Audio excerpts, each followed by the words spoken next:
At-home workouts. Can you train your whole body in under 20 minutes at home with zero big goose egg equipment?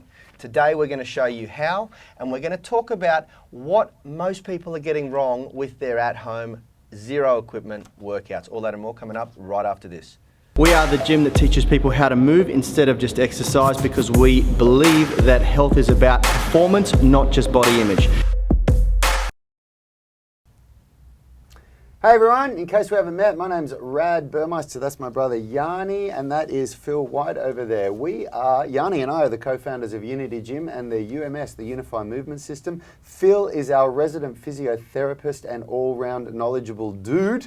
And today we're here to talk to you about a pretty hot topic, because we get asked a lot by people, what's the best way to get started? How do I, start on this journey? And people get pretty overwhelmed because there's a lot of information out there. A lot of people either can't get to a gym or are very, very intimidated by the gym environment, and they're both very real concerns. So then the question is, how do I get fit and healthy at home? Now, we've got an absolutely amazing mobility, stretching and flexibility program called the 18-minute stretching program that we've made available for this year, and we've had phenomenal success, or I should say people that have been doing it around the world have had phenomenal success. We've got more 5-star Google reviews than I can count now, and the next question is, a lot of people say, how do I get started with weight training, with resistance training, or how can I do it at home? And it's a hot topic for us, because in our opinion, the majority of the at-home workouts that we see are really rubbish. And the reason why they're rubbish is because they don't balance pushing and pulling movements. They're filled with pushing movements. Pushing movements are very, very easy to do at home, but pulling movements aren't. What do you think, Yanni? Absolutely. And even like we're gonna hack the system today and try and do this with zero equipment, including zero pull-up bars and things like that. There is nothing that you literally need to go no equipment at all that you wouldn't have in your home, meaning the only thing we're going to use is a water bottle. Ooh. That's right, I said a water bottle is going to get you a good workout. Yeah, look, and we're very passionate about today's topic, because both Rad and I have come from, or especially me, have come from a bodybuilding background where I trained the mirror muscles, the flexor chain muscles. We'll go into a bit more detail later on and get Phil to sort of dive into that and explain it for you. And it really messed me up. It really mucked up my shoulders, it mucked up my posture, and I've been forever playing catch up, rehabbing some pretty nasty damage in my shoulders, really for the last decade after that, So I don't want you guys to make the same mistake I made, and we want to sort of debunk some of we're going to throw some stones today, folks. Well, before we get out on the gym floor real quick, because we're going to get out on the gym floor in a minute and show you some of this stuff that you're going to be doing in this at-home workout. But Phil, do you want to real quickly summarize, just a quick summary, what is the danger of doing all these pushing movements but without pulling movements? Yeah, I'll try and keep this one brief, because I can definitely we'll go into the rabbit hole. We'll get you to elaborate on it after the workout. This is a personal passion project for me. I guess shoulders are my favorite thing to study at uni. Just absolutely fascinating. Because there's just so many, they're capable of doing so much. I mean, the way that humans evolved, we came from being animals that could climb, and that was really important to how apes evolved. So they have this ability that now only sort of rock climbers are the ones who are really tapping into the full potential, I think, because we should be able to do so much with our shoulders, but at the moment, in modern day life, you just spend all day like this. Yep. And I've been, with 7 years of massage treatments, the most common thing I end up treating is the pecs and the front of the shoulders, because so many people just end up with these really dysfunctional shoulders, because if you've got these really tight muscles at the front, it just throws that whole shoulder girdle out. So the scapula and the muscles that control the scapula, they become weak, and they just can't allow you to do all this overhead movement. So so in basic terms, if you don't strengthen pulling and strengthen movements that open up the shoulders rather than movements that do this, you're just going to make these problems even worse. Yeah, well, if you think about it, with the shoulder, the shoulder being your arm bone, so your humerus, and then your shoulder blade, the only bone that attaches that to the rest of your body is your collarbone. So it's really just a whole system of muscles that make everything work. Yep. So it's so important to get those muscles balanced and strong, because if you don't, then that whole shoulder system is just not going to work so well. The main issue is what happens is you really need your shoulder blade to be moving nicely, which I know in some of your past videos you've really focused on the shoulder blade muscles, so they're really important. So we need to be able to strengthen those muscles that allow the shoulder blade to move, to really allow the arm to move up overhead. Because if your shoulder blade's not moving, then you get to here and everything starts to pinch up a bit. The big one that we're going to talk about later on is the rotator cuff group of muscles, which is 4 muscles that I think are really kind of poorly understood, and a lot of people like to name them, but I think that they often miss the point with them and do a lot of rotation training as if they're a rotating muscle, but their main job is, with a ball and a socket joint, is to keep that ball right in the middle of that socket when you're doing other movements.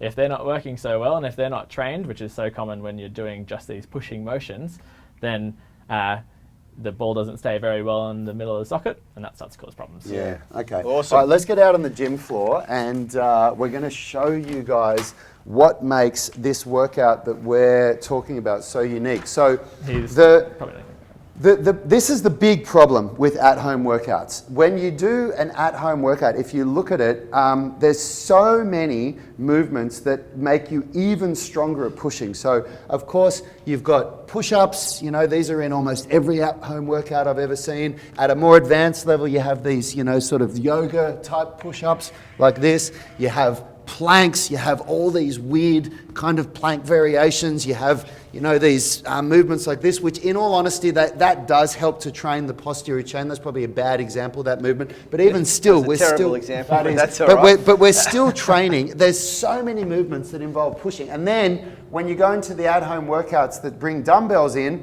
you even start bringing in bicep curls and things like that, which are an internal rotator as well, so they aid with internal rotation and shoulder pressing. But there's no pulling. There's nothing that's pulling like this. So what we want to show you, and in our workout, I'm actually very upset because I had 2 water bottles, but we don't. Someone took our other water bottle today. But if you imagine, just use bags of protein. That's all right. If you can imagine, this is a 1 kilo weight. If I had a 1 litre water bottle in my hands... You can't do an at-home workout with 0 equipment and then go and grab dumbbells, mate. Well, you just can't do it. Well, Yanni's telling me I can't do this, but if you... we had 2 water bottles, and unfortunately... Just imagine we those are water bottles. So imagine these are filled with water, okay? That's going to be about a litre of water, which is going to give me about 1 kilo of weight in my hands. So the movement that we do in our at-home workout is called a YTWL raise. So from here, I'm going to bend over as far as I can, retract and depress my scapula, raise up. That's the Y part. Then the T is doing a reverse fly, like this. Then the W is doing a pronated grip row. And then the L is doing an external rotation. Hey Rad, can we get you to take your shirt off so we can see those shoulder blade muscles move? Yeah, sure. So I think that's the really key thing that we've got to... I've been waiting to get my shirt off all episode. Literally, any excuse. But I think this is a really good point just to point out those muscles that I mentioned before. These muscles that you can see nicely on Rad here.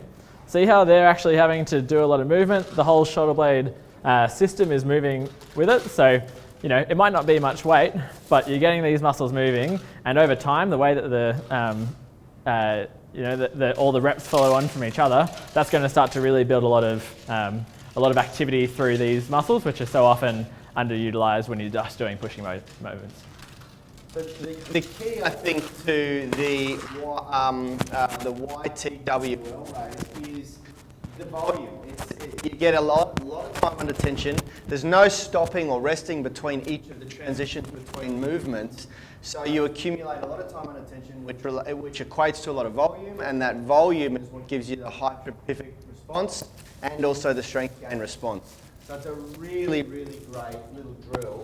It's not just that. It's that those movements, even on somebody that's really strong, you can barely lift a lot of weight with those movements.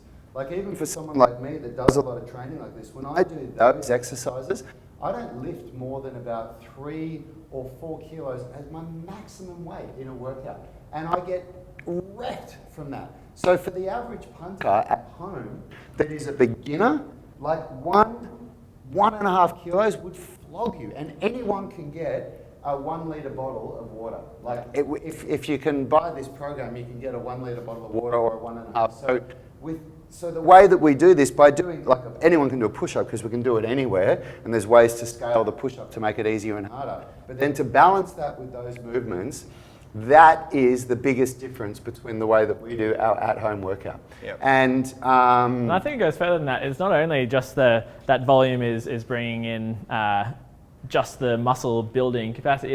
It's also the neurological system. Yep. When you haven't been using these muscles for movement, then the way the brain works is neuroplasticity. So that basically means your brain changes to adapt to what you spend your time doing.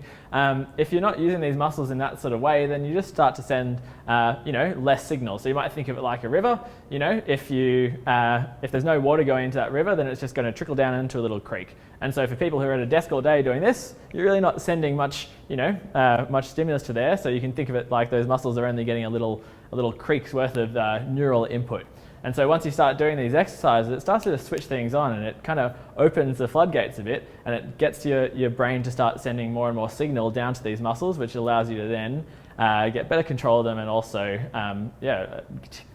tap into more strength. So benefits to this, and Phil hates me using this word, but it is going to massively improve upper body posture. So if you're someone who suffers that upper cross syndrome where the pecs and the biceps and the shoulders are internally rotated and shortened here, it's going to help with that. It's also going to help offset the pushing that you're doing in everyday life, because we do spend most of our time with our hands operating in this plane of movement. And as Phil said, like even sitting at a desk, you're contracting the muscles in the front and lengthening and weakening the muscles in the back. So and then you drive home, and then you we go drive home and you check out your phone, yeah, and you watch TV, and then you eat exactly dinner, right. and then you go to bed. Yeah, exactly. Yeah. So unlike monkeys swinging through trees, we just don't stimulate these muscles enough, and there is an absolute need to do that, and that's what we're designing this program for. So, and it's not just that, it's that like we've just talked about what the average person goes through and how this is a problem. But what makes things even worse is then you get yourself an at-home workout where you now train all of that stuff even more, but don't train this, and all of the problems that we just spoke about become 10 times worse. Those push-up challenge months, that does my head in. People are doing for the 1 month a year. I will do 100 push-ups a day. The one exercise that I don't need to do more of. Exactly. So very quickly, so you all get an insight that you can take home and use. Key points to consider: bend over into the position but side on for me. Yep. So scapular retraction and depression is extremely important. We want to activate the lower trapezius muscles and the rhomboids in the shoulders. It's going to be no use to you. Here he goes again. Yeah, that's right. It's going to be no use to you if you shrug the shoulder and overactivate the upper trapezius. The trapezius is a nice big diamond-shaped muscle. It's got upper traps, mid traps that run somewhat horizontal right down into the trap 7 fibers. Now, although the whole muscle works in unison together, you can overactivate certain areas of it and activate other areas. So what we want to do is get those shoulder blades pulled down into your back pockets down here, and that's going to activate those lower trapezius that we often don't get to use. And we want to try, if it's possible, I can press through there and it's nice and soft, eh? Press through there. What did I say yesterday? Palpitate. You said palpitate. Yeah, I said your palpitate heart. on yesterday's thing, which is to do with the heart rhythm. You can palpate the muscles, and these are quite soft through here, but rock hard down here, and that's what we're looking for. So with all of the 4 phases of that movement, Rad is depressing his scapula. Now, they're not like depressed, like, oh, I'm so depressed. It's lowering the scapula and retracting it, so pulling it back. And so the nice cue to think of, which our great friend Sebastian Orob down at Australian Strength Coach taught us, is put the shoulder blades into the back pockets. Nice and easy, you'll remember it. And that is for all of those movements. And quite frankly, for all of your pulling movements, you should be learning to do that. Yeah, for sure. Anything to add? I mean, in our at-home workout, of course, in our 18-minute workout, we have lower body movements as well, but we're not going to go through those today because they're simpler and there's not as much to talk about. So let's get back into the studio, and Phil, you can bring this in for a landing. You can bring this in and talk about what the real danger, like what's going on in the shoulders when you, the shaker cups. Yeah, your mic, mate, you've set it up the wrong way. You need to have it set up on the outside. I don't think it's got to do with that. I think it's got to do with something up here. Yeah. Yeah. It is, really? It's the XLR connections. Yeah. Yeah, what a shame. Sorry, Okay. Quack. Thank you for letting me know. The the we're microphone having problems connections that we got that are new, unfortunately, are faulty. We need to get new ones. So thanks for putting up with it. Can you still hear me? That's an interesting. He's saying that you're cutting in and out. It's Yeah. like Richard watched. I watched the show with Richard yesterday. So And it fully cuts out. yeah, it cuts out, but you can still hear you because you can hear you from our mics. Oh, I see. But yeah. Stand nice unfortunately, and close, hey? yeah. Yeah. Oh, look, it's all right.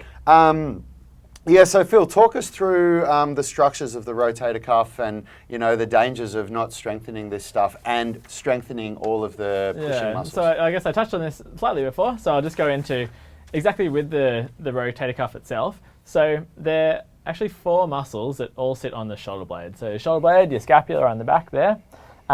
It's a free-floating bone that it's there to provide a lot of movement, but also it's there to provide a nice stable point for your arm to then move from. So for it to be stable, you need those muscles that we were pointing out in your back to hold them in nice and tight, and then that allows your rotator cuff muscles the best job at doing their job. And so what they're actually trying to do, as I said before, is they're called rotators, but I think that if I could go back in time, I would have just like, yeah, exactly, just gone back to whoever coined it as a rotator cuff and really, I think a stabilizer cuff would be a better idea, because what they're doing is they're trying to keep that ball in the middle of the socket. So the thing that happens is that muscles are dumb. They don't, they just contract and relax, contract and relax. Now the brain, incredible. It somehow manages to get all these muscles that are just shortening and lengthening to all coordinate into this free-flowing movement where we can, do it seamlessly and without even thinking. That works a whole lot better if all the muscles are balanced, which is what this program's aiming to do. And so what happens with the rotator cuff is if you're only training your pecs, so you're doing a push-up challenge for a month or something, or plus you're in these postures, so all these compounding effects that we were talking about before. That's going to lead to that muscle just spending more time in that sort of contracted positioning, and over the time, even just shortening into that position. And so, as I was saying, the muscles are, just going to be shortening, and so that means that you're not going to get a pure rotation movement in that ball and socket joint.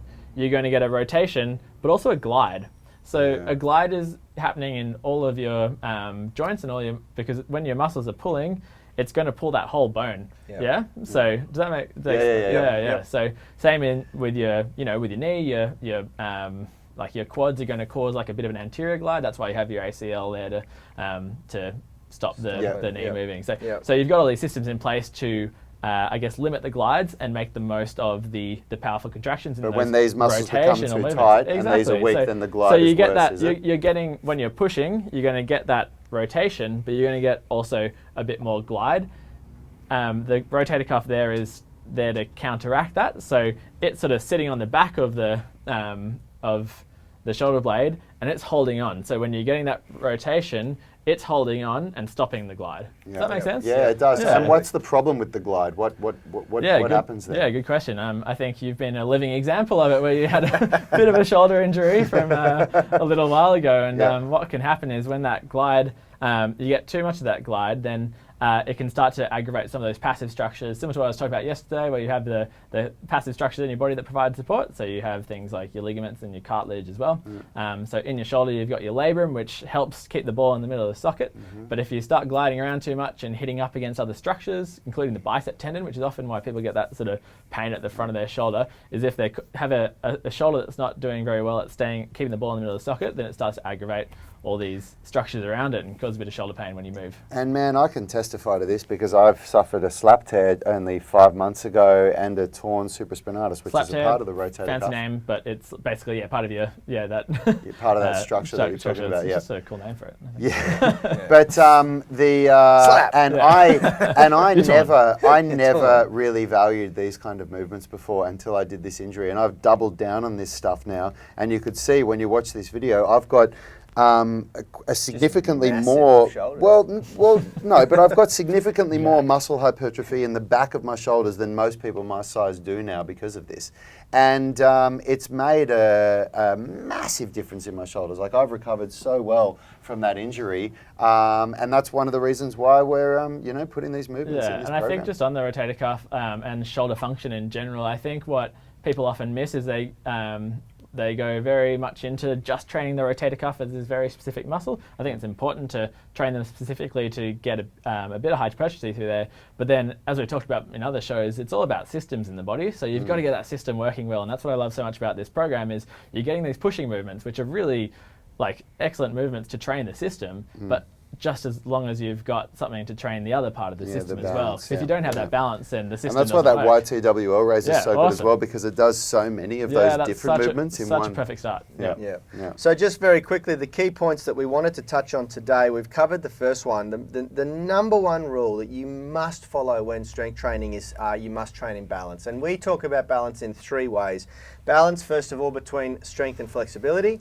Balance between agonist and antagonist muscle systems, which is what we've just gone deep into now with the shoulder. And then balance between left and right side, so symmetry. So we train balance in symmetry, limb symmetry, by doing unilateral movements, using 2 weights instead of a barbell, so that we're able to develop strength individually, I guess you'd say.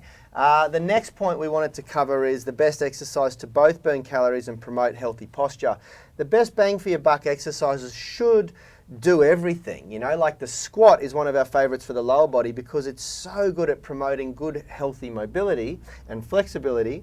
And it also develops core strength, it develops maximal strength, and it's just a really functional you do a few those in a row and your heart's working. That's right, you're burning calories. A lot of muscles active there, With our upper body is more complex. The shoulder we've spoken about today, it's a much shallower socket. It's more relying on the muscle systems around it than the joint system itself, the structures, the bone structures. So we need to train it with a little bit more complexity and variety, and that's where things like the sequence that we've shown you today come into play. The final point here, how to get a transformational workout done in under 20 minutes a day. So we, in our program, have used the Tabata system. Well, I'll talk about this. So the best way for a beginner to get a transformation, beginners and more advanced people are very, very different. For a beginner, what you need is simplicity and volume. So beginners respond better to just doing more of simpler things, whereas the more advanced you get, you need to add more complexity to your workouts, and you don't respond the same. Like a beginner can get a great workout from doing a simple push, like a push-up, a simple pull, like what we did there, and a simple squat, and maybe 1 or 2 other simple exercises to make sure you hit all of the major muscle systems. But if you do that to somebody at our level, we won't make such great gains from that. It'll be more of a maintenance type program. So that's what we talk about here, how to get a transformational workout done in under 20 minutes a day. Well, the way we do that is by keeping it simple, but getting the volume up and getting the volume. And I think high. the one last key thing there is consistency. Hey, It's just right. Absolutely, absolutely. Yeah, it has to be. It has to be something that you can, and that's why That's why we've made this workout a 20-minute in under 20 minutes because. The average punter, they just want something that's simple that they can do, and there's very little rest time. It's going to get your heart rate up. It's going to hit all the major muscle groups, and it's going to create balance. And you don't need equipment. You don't need equipment. No excuses, eh? Okay, we're going to bring this in for a landing. I'm going to answer a couple of questions, or we're going to answer a couple of your questions in just a moment, but I want to first address the biggest mistake that people are making, and that is, and we've spoken about this all the way through the show, and we're going to continue beating this drum until the industry makes a big shift here, which is people are doing workouts that lack pulling movements, and it is not that difficult. You don't have to master chin-ups, albeit it's a good skill to work on, to get pulling movements. You just need to think outside the box a little bit, get creative with your training, and understand the systems of muscles through the shoulder. I think keeping the pull-ups in mind, if that is something you want to do down the track, then as we've talked about in past shows, like it's all about progression, hey? Yeah, like that's right. this is simplifying things down to the basic level where if you start doing this, it's going to prepare you perfectly if you want to do anything in the future. But Absolutely. if you go straight into just try and do pull-ups without doing any shoulder strengthening like this, you're going to have a really hard time. So. And we see that all the time, don't we? Like Yeah. when you see people that haven't done this kind of stuff try to do a pull-up, it's always the same thing. It's where they get to the top of the bar and they just go like that because they start just lack relying that on those control. pulling muscles and there's no ability to pull that scapula back. Yeah. And anyone out there that has gone straight into doing pull-ups and thinks they can do a couple of okay pull-ups, I challenge you to film yourself from side on, front on and behind and have a look at when your chin gets near the bar. Are you able to keep your shoulders down like this or do your shoulders come up and round forward? And if that's what happens, it's because of this. Yeah, It's- and probably you're missing do this strength. program, do Yeah. this workout, the Yeah. YTWL. Keep thinking Is Y2K your is- movement. Yeah, that's right. I literally almost said it. Okay, so That's where all the water bottles are. we've They've filled up the bath. that's right. That's right. Let's quickly rip through a few of the questions that have come through overnight. We don't have too much time. We want to bring this in for a landing, but Robert has said, hello guys, Robert Burwell from Rhode Island in the USA. Hey Robert, thank you for tuning in again. I love your podcast and content. Oh, thank you. Oh, that's all right. That wasn't even a question. That was just some love. I love it. We love it. We love getting all the I've actually read love. through these. There's not... The idea of breathing and bracing already answered only them all. really clicked for me after seeing it described by Brian. I don't know how to pronounce that name. In full, can versus empty can analogy. Yeah, I know what we're talking about there. Hopefully helps folks with another way to visualize, but definitely helped me with heavy lifts. Thank you very much, Andy, for sharing that. He's talking about, I've spoken to clients about this before, when you remove the lid from a bottle or whatever, you lose that structure, or a can. Yeah, that's right, exactly, and that's sort of how the core works. For the recline hamstring stretch, This is for me. Okay, Rad, you can So cover this that is one. on the mobility training. Lance Cornstock is saying, for the recline hamstring stretch with the band, you say that it's incorrect to have a little bit of bend in the knee when straightening the leg, and that it's correct to completely lock out the knee. What about people with knee issues? I tend to run into some discomfort when I lock my knee out. That's a simple one, brother. Don't lock your knee out. If you feel pain when you lock your knee out, but you don't feel pain when you don't lock your knee out, don't lock your knee out, but go and see a physiotherapist, or if you're in America, a physical therapist. Let's find out what's going on with your knee and see if we can fix it. I can see Phil's just biting at the chomping Phil, at do you the wanna- bit here. what- No, that's would you good agree with advice. that? Yeah. Figure out what's happening with your knee. If you don't know what's happening with your knee, figure out what's happening If with your knee. something's causing you pain, then don't keep doing it. This is It's also, gonna get worse. if you think about this just quickly, because he's lying on his back and he's extending and straightening the leg with zero load, there's something going on in there, mate, that you need to have a look at. You know? Yeah, I mean, like Do you understand the movement, Phil? So he's talking about laying on your back, putting a band around, Or a towel, and just or a doing towel, a and I'm hamstring saying to stretch. straighten your knee and then pull back to get a Yeah. hamstring stretch, and Sure. that's causing him pain. First, you also need to be You know very, very Phil's about clear. to say Sorry. something. No, it's fine. Just very quickly before Phil gives you the I true actually had answer. something in my throat. I wasn't trying to. It's very important to distinguish between pain and discomfort, because if you've got really tight hamstrings and you do that stretch, I know from personal experience that it can feel really uncomfortable. It's actually not even just the hamstrings; it can be the gastroc, the Yeah. calf as And well. the neural stretch, like that Yeah. sort of whole body, like Yeah. disgust feeling. Yeah, and I remember that as well. When I was Yeah. developing hamstring flexibility, I used to get a sensation that I probably would have described as pain when I was starting. Like the discomfort when you develop hamstring flexibility is on another level, because there's so much going on down there. So maybe that's what you're feeling, and if that's this is why it's so important to go and see a physio. And hot tip So with we'll throw it back to with the that physio. neural stretch, like when you're in that position, if you're finding it really uncomfortable at your whole body, then you can change what your head's doing. Yeah, and you can can change, floss the like nerve a little yeah, bit. well, you Yeah. can just take it off stretch. So if you're doing it like this and you're bending over with your knee, with your chin tucked towards your chest, and that's how you're trying to reach forward and stretch, just try lifting your chin up a bit, because that can actually take off that neural stretch. So not necessarily what's happening with this guy, but a hot tip for people working on their flexibility. Absolutely. And you can go through drills where you move the ankle, you can point the toes, dorsiflex, plantar flex, all that sort of thing, and it may help. But this is the reason why it's so important that you go and get diagnosed properly, because it could just be tight hammies and gastroc and things like that, and just the lack of flexibility. It could also be something more sinister. It could be a problem with your meniscus and all sorts of different things that could be going on in there. Yeah, so you really want to get that sussed out, but I think, Rad's advice is spot on. You just try it in a slightly different position, you're still going to get some really good results in just different parts of the muscle. And then, you know, play around with if you can like progress it to being straight after a little while, if it's not making your pain worse, but get it sussed out, hey? The key word there in all of that was progress, mate. Don't try and do what we're doing straight away. You need to work on you and where your body's at right now. Now, a few quick shout outs before we finish up. Brandon D. Murphy, great stuff. Brad Gold, thank you very much for the shout out, brother. Andy Lawson, belated resound. He's made a comment about the sound in the last couple of shows. We're still working through some new mics. We will get these sorted, guys. We are very apologetic about the sound issues. Rachel Eastwood Stone, big shout out to you. Thank you very much for all the love. I won't go through all of your comments because there's quite a lot here, but thank you very much. Phil White's dived in and covered it as well. Yeah, for anyone who has questions, I'm happy to jump on and Mike from USA, New York, great content, so valuable. Thank you very much. Now, one really quick thing, because one of our guys in our Inner Circle tribe has been asking. He's in the United States and he was looking for a good physical therapist. Very hard to come by.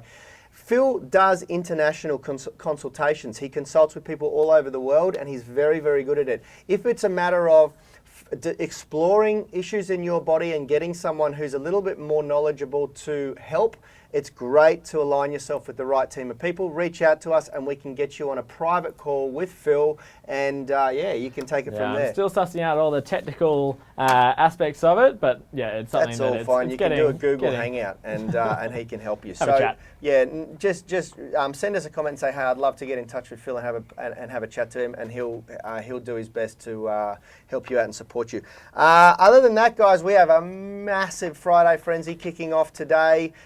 We're going to be launching it in a couple of hours, and it is going to include our most famous, most popular program ever, the 18-minute stretch routine, and our new 18-minute strength routine. This, quite honestly, is one of the best things that we've ever launched, and it's only to you guys who are catching this video and our subscriber list. We're not doing a public launch just yet. We want to get some testimonials and some feedback from people that go through the 18-minute strength training program first before we do a public hard launch. So this is an amazing opportunity. We're doing it at half the price, plus we're bundling the two programs together. So essentially you get one of these programs for free and the other one at half price. Plus there's going to be other added extras as well. We're actually creating a 24-minute dumbbell workout and a 24-minute rings workout, meaning that if you have some dumbbells, there's going to be another workout that we're going to teach you how to do. So the 18-minute strength training is if you've got no equipment. We're going to teach you how to use some dumbbells to create the ultimate beginner dumbbell workout, and then the same thing if you've got a set of gymnastics rings as well. But we're filming those next week, but anybody that gets this flash sale, you're going to get those two programs as well, which are both going to be valued at $99 each when we release them. This is without a doubt the best way to get started with what we do. If you've been looking at what we do and you want to get started, you want to be able to do at-home workouts, you don't want to join our full program, you just want something basic, there's nothing better out there. Yeah, I can put my hand on my heart without hitting the microphone and say that I truly believe that too. So we'll put a link, we'll update the link in this video if you're watching it later after the live stream with the right link to grab this deal. And otherwise, if you're on our mailing list, look out for it. The email's going to come in about an hour, and it's going to be 72 hours only, and then this is shut off. Then we're going to wait to get a few testimonials, and then we're going to launch it to the public at full price. So get ready. Get ready.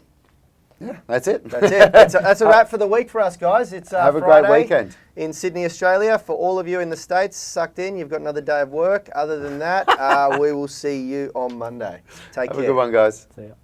Health is about performance, not just body image. You better be willing to accept what you're going to have to do to get there. We'll start focusing on movement goals, strength goals, flexibility goals. When you nail that skill, it's there forever. The body image goal doesn't get you that It's far. the consistency and frequency that's going to get you there. It's not the intensity. There's no shortcuts to mastery and movement. Destination doesn't change overnight, but your direction will. The gym is not the place to beat up the body that you hate. It's the place to build the body that you love. We are the gym that teaches people how to move instead of just exercise, because we believe that health is about performance, not just body image.